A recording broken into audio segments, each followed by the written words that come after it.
Hello class, and welcome to the video lecture for Statement of Cash Flows. The second learning unit covers the statement of cash flows prepared using the direct method. The difference between the direct and the indirect methods is only in the operating activities section. The investing and financing sections are exactly the same. Using the direct method, the operating activities section starts with a list of cash receipts. The most common cash receipts is cash from customers. We start with sales from the income statement.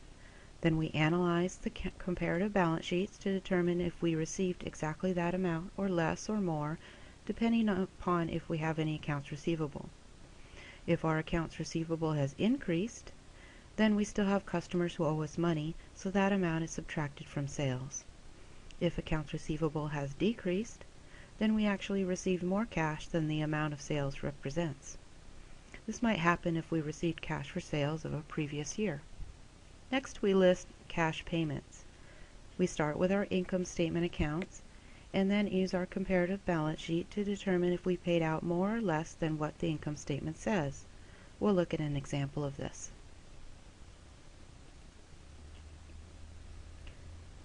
Here's a list of the most common cash outflows. First, we have cash received from customers. We start with the amount of sales of $190,000. But if we look at our comparative balance sheet, we can see that accounts receivable increased by $4,800. $40. This means we haven't actually been paid for all $190,000, but rather $185,160. Next, we have cash paid for inventory. We know we paid for some inventory because we have cost of goods sold, so we start with that amount of $106,000. But we can see from our balance sheets that inventory decreased by $2,000. This means we used some of our beginning inventory which was purchased the previous year, not this year, so we didn't actually pay for all $106,000 worth of cost of goods sold. Also, we have an increase in a note payable of $2,600, which was attributed to the purchase of inventory. This means we haven't paid for $2,600 worth of inventory because it's still listed as a liability, so we subtract it. Finally, we have a decrease in accounts payable. This means we must have paid for an expense that was incurred in a previous year, so we add it. We get a total of $101,500 cash outflow for inventory. Finally, we have cash paid for insurance. The income statement said we had insurance expense of $7,200, so we start there. Our prepaid insurance increased by $200, so not only did we buy and use the $7,200 listed on our income statement, we also bought an extra $200, so we add it for a total of $7,400. The other items on the income statement don't have receivables and payables, so we can assume the amount listed is what was paid for. Now let's look at how the statement of cash flows is presented using the direct method. We start with the title of the first section, Cash Flows from Operating Activities. Notice how we don't list net income. We're using the direct method, so we just list cash received and cash paid just as they are. We start with cash received, and we determine cash received from customers as $185,160. Next, we list all items we paid cash for. These were merchandise inventory, salaries, insurance, rent, and miscellaneous expenses. The end result is net cash provided by operating activities of $20,420. This is the same amount we determined using the indirect method. The amount of cash from operating activities doesn't depend upon the method you used to arrive at that amount. The sections for investing and financing activities and the reconciliation at the bottom are exactly the same. I'd like to end this learning unit with a problem from the textbook. Let's do problem 21B-2 on page 759. I'm going to use the format for the direct method on page 747 and the computation guide on page 746, which I have here on the left side of the screen. So 21B-2 says, from the financial statements and additional information provided in problem 21B-1 for Dean Company, prepare a statement of cash flows using the direct method. Okay, so I have my same income statement and balance sheet and same information. I have the title of the statement at the top, and I have the title of my operating activities section, net cash flows from operating activities. So I'm going to start with cash received from customers.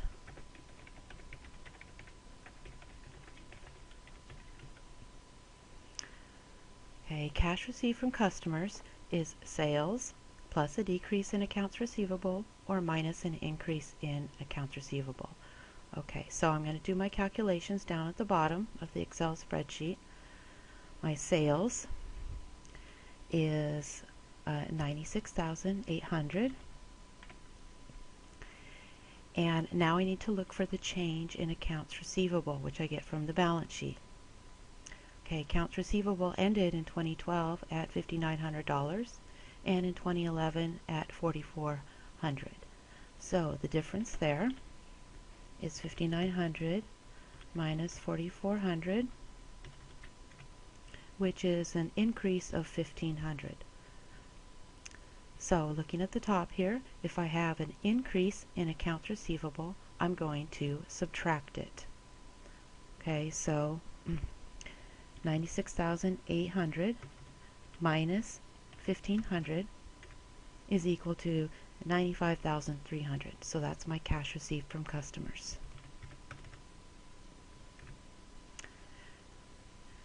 Next, because I don't have any more cash received, I'm going to move on to cash payments. And one way to approach this is just to start on the income statement and go through all of the expenses. The very first one is cost of goods sold. Now, cost of goods sold is its own category of expense, but it's still an expense. So it's related to inventory. So we have cash paid for inventory.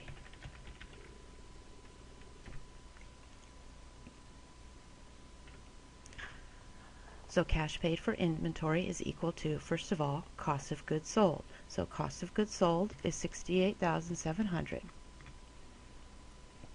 Okay, and now I need to determine my increase or decrease in inventory. So I need to go to the balance sheet and look for the difference in inventory. Merchandise inventory in 2012 was $2,600. In 2011 was $2,100. So that's an increase from 2011 to 2012 of $500. And what do I do with increases? An increase in inventory is added. So I'm going to add $500. Okay, now I need to look for the difference in payables. Now they gave us some information at the beginning of the problem. Number 4, it said short-term notes used to finance inventory. Okay, so that tells us that the short-term notes listed in the current liability section of the balance sheet is related to inventory. So we need to account for that. We ended in 2012 with $7,000 and 2011 with $5,600. So that's equal to a difference of 7,000 minus 5,600. Oops. Which is equal to an increase in notes payable of $1,400. Okay, so increases in payables are subtracted. Okay, so I'm going to go ahead and make this a negative number. Okay, I'm going to make it a negative $1,400. Okay, now I also have accounts payable.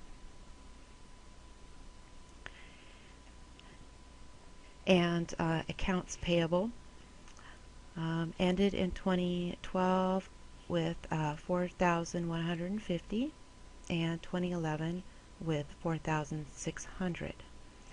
So that's a difference of 4150 minus 4600. Okay, so accounts payable decreased by $450 in 2012, and for decreases in payables, we add them. So I'm going to take that $450 and I'm going to make it a positive number. Okay, now I add all these up and I arrive at 68,250.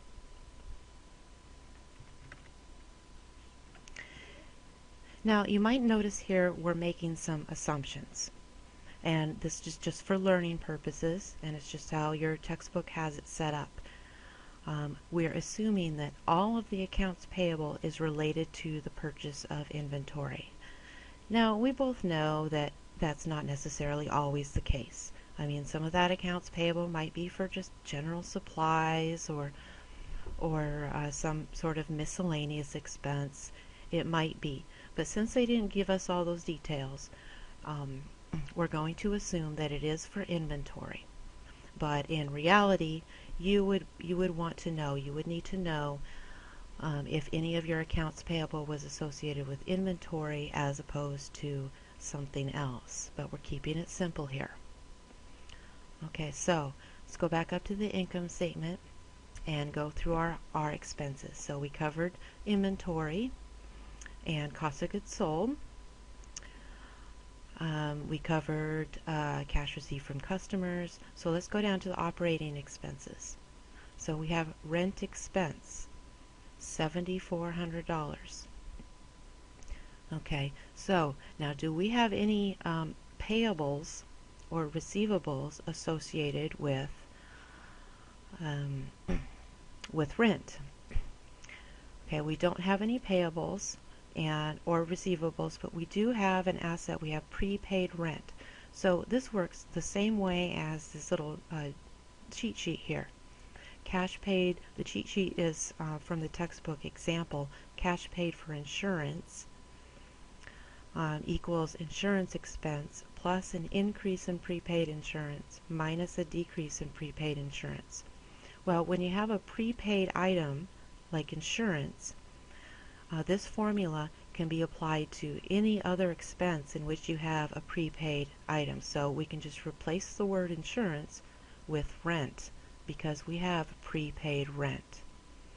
So in this case, our cash paid for prepaid rent would be rent expense. I'm just replacing the word insurance with rent. So it would be rent expense of $7,400 and plus or minus the change in the prepaid rent. So let's look at prepaid rent on the balance sheet. We had $900 in 2012 and $1,300 in 2011. So that is a decrease in prepaid rent of $400. Okay, so a decrease in the prepaid amount is subtracted. See, we have a minus decrease in prepaid insurance, and we could just relate that to rent. So minus $400. Add those two together.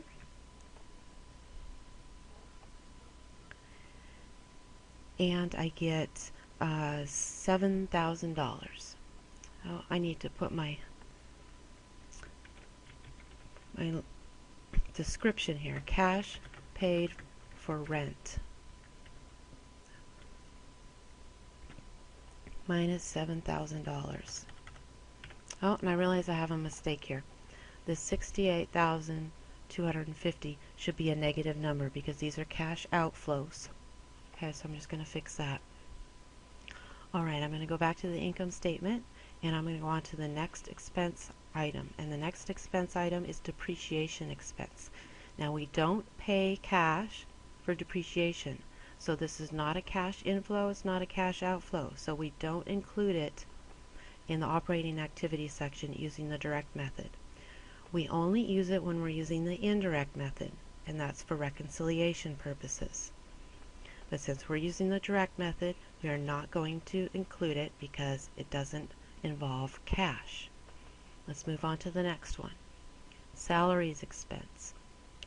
We had a $6,300 in salaries expense. Now, we don't have any in the balance sheet. We would need to look to see if we had any salary payable, and we don't.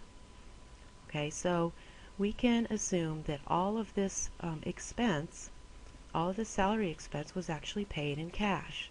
So cash paid for salaries is $6,300. And I'm remembering to make that a negative because it's a cash outflow.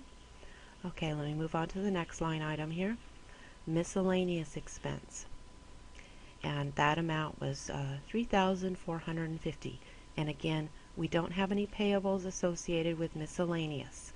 Now, how would you know if you did? Well, you would need to be familiar with your accounting records. You'd have to go into your accounting records and look to see if there was anything considered miscellaneous that still had a payable, but we don't.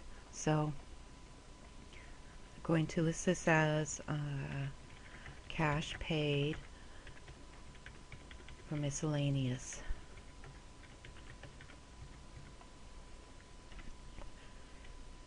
$3,450.